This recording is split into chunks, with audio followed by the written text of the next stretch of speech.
نقصان پہنچتا ہو. ہمارے ساتھ موجود ہیں solicitor advocate supreme court of England.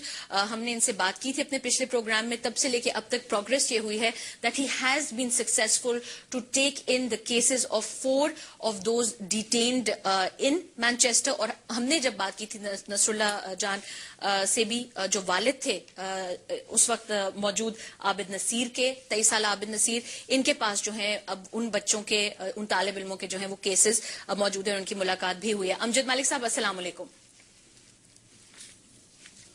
جی امجد مالک صاحب السلام علیکم.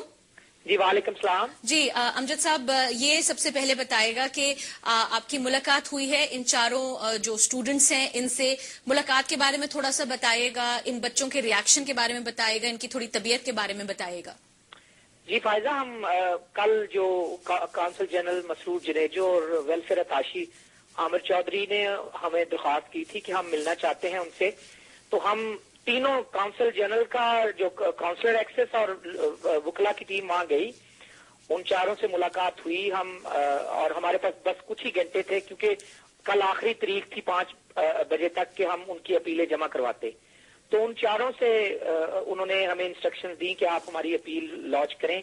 ہم نے 5 بجے سے پہلے ان کی اپیل جمع کروا دی ہیں, اور وہ بہتر حالت میں تھے اور خوش تھے کہ ہم ان کو ملنے آئے ہیں, اور ان کو لیگل ایکسس کی جو دی ہے آفر, اور ان کی پریزن کے بھی حالات ٹھیک تھے. انہوں نے کہا کہ ہمیں سیل میں 2 کر کے رکھا ہوا ہے, ٹی وی کی ایکسس ہے, ٹوائلٹ فیسلٹی ہے, امام مسجد بھی آتے ہیں اور نماز پڑھ سکتے ہیں. وہ اچھی بات تھی کہ ان کو ہینڈ کف نہیں کیا گیا تھا, لیکن ظاہر ہے کیٹیگری اے میں رکھا گیا ہے, تو ظاہر ہے وہ ایک سنسنی خیزی تھی وہاں, کیونکہ ظاہر ہے امیگریشن کے معاملات میں ایسا ہونا نہیں چاہیے. تو امجد صاحب, جتنی ہماری اطلاعات ہیں, کیٹیگری اے جو ہے وہ ہائیلی سینسیٹیو کیسز کے لیے ہوتے ہیں, یعنی بڑے بڑے جو جرم ہوتے ہیں ان کے لیے. ان کو تو بغیر کسی چارج کے رہا کیا گیا ہے, بارڈر ایجنسی کے حوالے ان کو کیا گیا. کیٹیگری اے میں کیوں رکھا گیا؟ اس سے ان کا مورال جو ہے وہ ڈاؤن نہیں ہو جائے گا؟ میں سمجھتا ہوں کہ یہ سراسر زیادتی ہے کہ اگر ان کے ساتھ ان کے چارجز کو پروو نہیں ہوئے ان کے خلاف, تو جو حکومت ہے اس کو چاہیے تو یہ تھا کہ انہیں باعزت بری ہونے دیا جاتا. تو لگتا یہی ہے کہ امیگریشن کا جو فیصلہ ہے وہ ڈائیورٹ کرنے کے لیے اٹینشن ان کی جو معصومیت تھی, تو کیٹیگری اے میں بھی رکھنا میرا خیال پارٹ آف دا پروسیس ہو سکتا ہے کہ شاید آدھے لوگ راستے میں سے ہی بھاگ جائیں, کہ اتنا جو وہ پروسیس ہے وہ اتنا اچھا نہیں ہے. لیکن سارے جو اسٹوڈنٹس تھے وہ اپنی بے گناہی پہ ایڈمنٹ تھے. وہ سمجھتے تھے کہ ان کو پاکستانی اور مسلمان ہونے کی وجہ سے ٹارگٹ کیا گیا ہے, اور میں بھی سمجھتا ہوں کہ کسی کو بھی نماز پڑھنے یا داڑھی رکھنے کی وجہ سے یا تبلیغ کرنے کی وجہ سے ٹارگٹ نہیں کیا جانا چاہیے.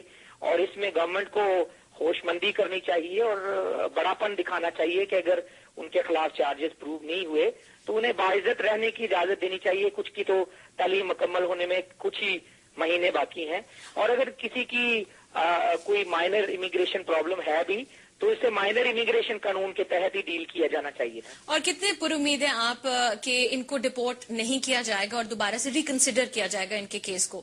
دیکھیں, میری آج قادری صاحب سے بھی بات ہوئی ہے, وہ ولنگ ہیں اس کیس میں لیڈ بیرسٹر آنے کے لیے. کچھ اور دوسرے جو بیرسٹر حضرات ہیں ان سے بات ہوئی ہے. ہم نے کوئی 8 وکلا کی ٹیم تشکیل دی ہے ان مانچسٹر کے جو 4 اسٹوڈنٹس ہیں. ہم سمجھتے ہیں کہ یہ 10 اسٹوڈنٹس کا کیس جو ہے ٹیسٹ کیس ہوگا. ہم چاہتے ہیں کہ آنے والے وقتوں میں چاہے کہ وار آن ٹیرر چل رہی ہے, کافی سارے مسئلے مسائل ہیں, لیکن مسلمانوں کے اوپر جو یہ قدغنیں لگ رہی ہیں یا جس طرح قانون کا استعمال ہو رہا ہے, تو ہم چاہتے ہیں کہ ایک روبسٹ جواب ہو اور انصاف ہو ان کے. اگر وہ کسی بھی چیز میں ملوث نہیں ہے, اگر ہوم سیکرٹری کو کیس پروو نہیں کر سکی, تو ان بچوں کے ساتھ انصاف ہو, کم از کم انصاف ہوتا نظر آنا چاہیے. اور ہم اس میں کسی بھی پس و پیش نہیں کریں گے اور پوری اپنی جو توانائیاں ہیں صرف کریں گے کہ ان کو انصاف ہوتا ان کے ساتھ نظر آئے. ہمیں برطانوی کورٹ کے اوپر بھی پورا بھروسہ ہے جو آج انڈیا ملا ہے کہ شاید اگلے 2 ہفتے میں پہلی ہیرنگ ہو جائے, اور اسی پہلی ابتدائی سماعت میں ہی شاید ان کی ضمانت کی درخواستیں بھی ڈیل ہوں. تو یہ ایک خوش آئند بات ہے کہ کورٹس انڈرسٹینڈ کر رہے ہیں کہ یہ بچے سراسر ایک امیگریشن کے قانون میں اب اندر ہیں. تو میرے خیال میں ہم پوری کوشش کریں گے کہ اس میں بہتری ہو. جی, بہت شکریہ آپ کا امجد ملک صاحب, solicitor advocate supreme court of England, handling the cases of 4 of the detainees, جن میں شعیب خان, عبد الوہاب خان, طارق